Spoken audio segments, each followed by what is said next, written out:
E aí galera, beleza? Sejam bem-vindos a mais um vídeo do Doug Jar, seu canal de dicas de cinema, séries e outras coisinhas mais da cultura pop. Hoje eu trago pra vocês aqui a minha lista de melhores filmes de 2023. Lembrando que essa é a minha opinião, beleza? Então tem alguns filmes aqui que provavelmente você vai discordar, mas eu espero que você goste da minha lista, dos meus argumentos. E antes da gente continuar, só vou pedir pra você se inscrever e deixar o seu like, porque isso ajuda demais a gente continuar crescendo aqui na plataforma do YouTube, já vocês saberem as novidades que estão saindo aqui do canal, beleza? Se puder se tornar um padrinho ou um membro, é mais uma maneira de você ajudar a gente aqui, beleza? E bora falar então desses filmes. Eu vou citar alguns aqui, tá? Que aí eu acho que mereciam pelo menos uma menção honrosa. E aí o primeiro vai pra Nimona. Nimona é uma animação da Netflix, ao qual eu gosto bastante, porque traz uma protagonista que se transforma, e que isso é uma grande metáfora para falar de transexualidade, esse tipo de coisa. Mas não só sobre isso, a gente tá falando de um personagem que se vê e é tratada como os outros, por todo mundo do reino aonde ela habita, como uma vilã, né? Como todos os monstros naquele reino são tratados desse jeito, e ela é chamada de monstro o tempo inteiro, só pelo fato dela se transformar. Aí ela vai precisar da ajuda do assassino da rainha para poder aí se melhorar e provar para os outros que ela não é um monstro, assim, e se convencer disso tudo também.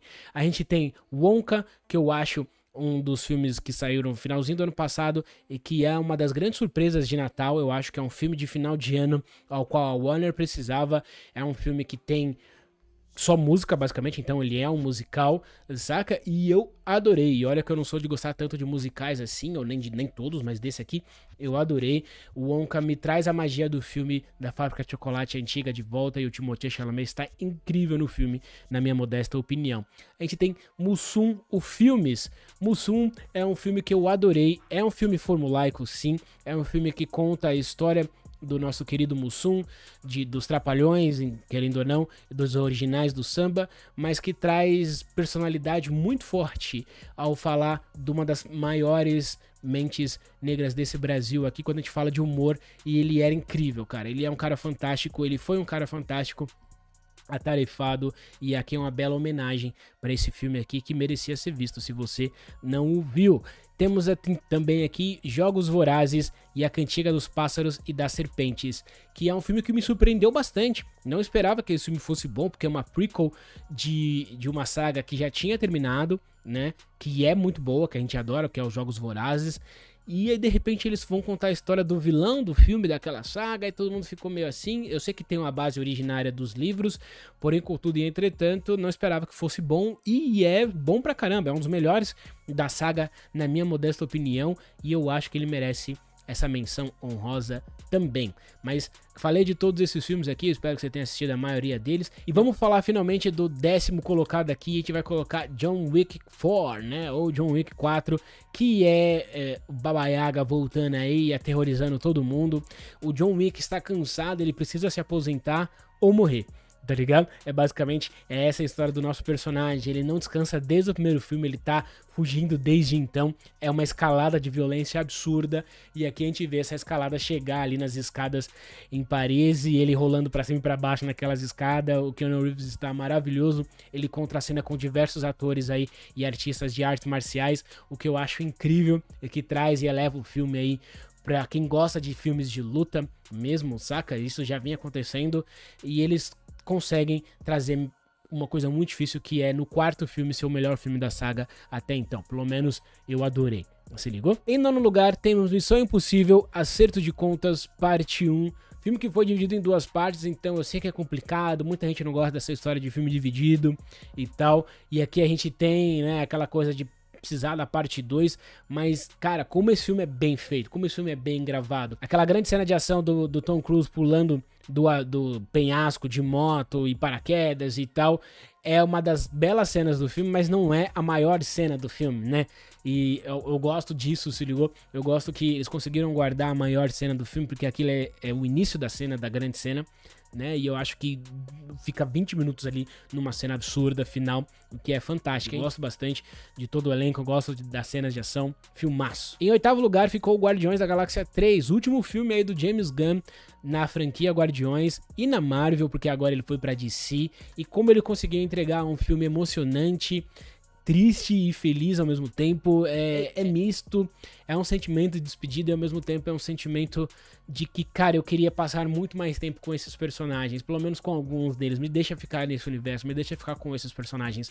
Eu sei que o James Gunn não volta mais pra Marvel, mas como ele deixou aqui um selo fantástico de aprovação, porque foi o grande filme de super-herói do ano, né? Junto com outro aqui que eu vou falar que tá na lista, eu acho que vocês já sabem qual é, mas enfim, tá na lista aqui um outro, e eu acho que ele conseguiu, num ano difícil para os super-heróis, trazer um filme, sabe, de coração, falando sobre maltrato de animais, se ligou? Trazendo um dos piores vilões da história do MCU, que é um cara que faz experiência com animais e que é um cara que odeia a vida de como ela é, ele quer que a vida tenha o modo dele, o jeito dele e tal, e ele consegue fazer isso aqui de um jeito muito maneiro, além de dar um encerramento para alguns personagens, sabe, uma conclusão ali que é agridoce para alguns e um possível futuro para esses guardiões aí que restaram também. Adoro o filme. Em sétimo colocado temos Barbie aqui. Barbie, que é um filme que ninguém esperava nada, que talvez alguém esperasse que fosse muito cor-de-rosa, porque de fato foi, que fosse bobinho, porque de fato ele também é,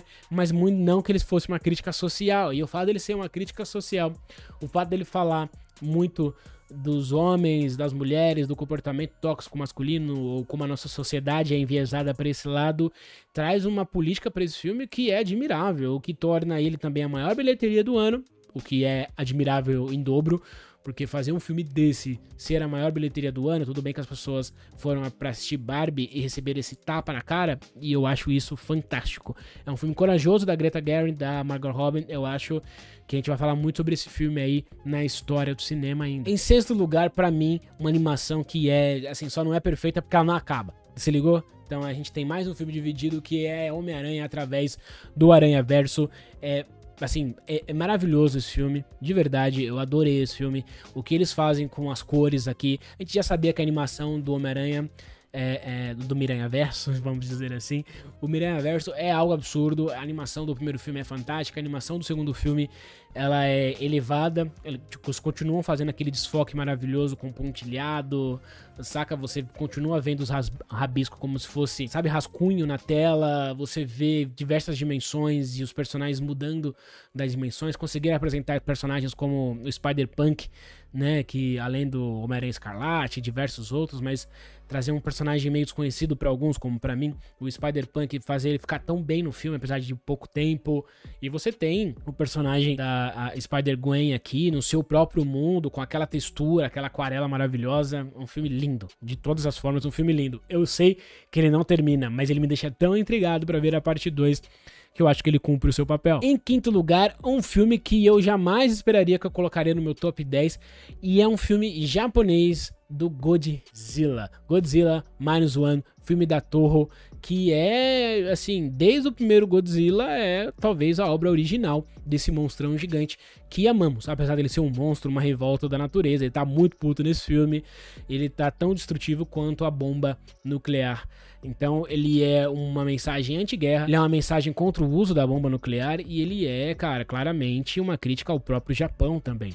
Um filme que tem todas essas mensagens e consegue ter um protagonismo forte, apesar da atuação, que alguns gostam, outros não gostam do nosso protagonista, mas que ele tem atuações fortes o suficiente para te manter intrigado nessa história de um homem que precisava que a guerra interna dele terminasse. Adoro esse filme e o Godzilla tá muito, muito incrível aí também. Quarto lugar, um filme que eu assisti em 2024, mas ele é um filme que saiu em 2023, ele só chegou pro público em geral em 2024, que é A Sociedade da Neve. Vi recentemente e esse filme é muito forte, muito, assim, falando de amigos que passaram por uma experiência traumática do avião deles que caíram nos Andes. É uma história conhecida por muitos, né, de um grupo de rugby, de um time de rugby que caiu nos Andes e ficou lá por 72 dias e que não tinham o que beber e o que comer. Então você imagina o que eles comeram, né? Cara, é algo forte pra caramba e o filme consegue, além de falar dessa dificuldade toda, ele fala também que eles só sobreviveram aquilo porque eles são um time e eles passaram disso tudo como um time, o que é bizarro de se pensar, mas é verdade, um filme com atuações belíssimas, um filmão. E em terceiro lugar, eu vou falar pra vocês de Fale Comigo, Talk to Me, o filme da mãozinha lá que possui as pessoas, e é um filmaço, cara. Quem diria que um filme de terror, que é um gênero que eu gosto, mas eu gosto com ressalvas, eu fico com medo muito real, então nem todos os filmes eu consigo, né, gostar de verdade, apreciar, e esse aqui é um filme que me dá medo, você negou, porque eu acho que o filme de terror tem que passar por isso, seja esse medo psicológico ou o medo mais angustiante de forma física, tal, sangue, gore pra todo lado, mas não necessariamente. E aqui esse filme consegue me fazer pensar nas pessoas que amamos, no que a gente é capaz de fazer por elas, no luto como um todo. E eu acho um filme que tem um final absurdamente fantástico. O final desse filme me deixou de boca aberta e não é à toa que pra mim ele tá na terceira posição. Belo protagonista, adorei e eu quero saber se vai ter uma continuação, porque olha só, ao contrário de todos os filmes de terror que ninguém pediu uma continuação, esse aqui eu gostaria de uma. E em segundo lugar a gente vai aqui com Assassino da Lua das Flores, Killers of the Flower Moon, filme do Martin Scorsese, um dos grandes filmes do ano, com certeza, porque é o Martin Scorsese, não tem o que falar sobre isso, mas pela forma como o Martin Scorsese filma, ele é fantástico, como ele consegue filmar e fazer um filme de 3 horas e meia ser uma grande jornada por um povo que você desconhece a história, mas ao qual ele se intromete até no próprio filme para dar opinião, para falar sobre e para contar a história de como esse povo foi massacrado e como todos os povos originários são massacrados de um jeito ou de outro. Seja pela força ou seja pela intromissão dentro da sua própria cultura, fazendo com que eles abram as portas para esses possíveis amigos os destruírem de dentro para fora. É algo que o mundo faz há muito tempo. Pegar pequenas pessoas de certas áreas e infiltrá-las dentro com seus pensamentos, com as suas ideias e fazer com que as pessoas, esses movimentos sociais ou essas culturas ou esses povos se destruam de dentro para fora, de uma maneira com a qual eles não precisem mais atacar com a mão, com a força de algo, de uma arma, alguma coisa nesse sentido. Eles fazem isso também, mas a cultura em si vai se perdendo e isso é muito perigoso. Martin Scorsese faz isso de uma maneira exemplar no seu filme e que eu acho que traz aqui um peso muito forte para essa história, ao qual eu não conhecia. Obrigado, Martin Scorsese, por isso. E para mim, o filme número 1 do ano, o que é uma contradição enorme, porque eu gosto do diretor, mas eu não gosto dele tanto assim, que é o Christopher Nolan. A gente tá falando de Oppenheimer, que é para mim uma das masterpieces do diretor.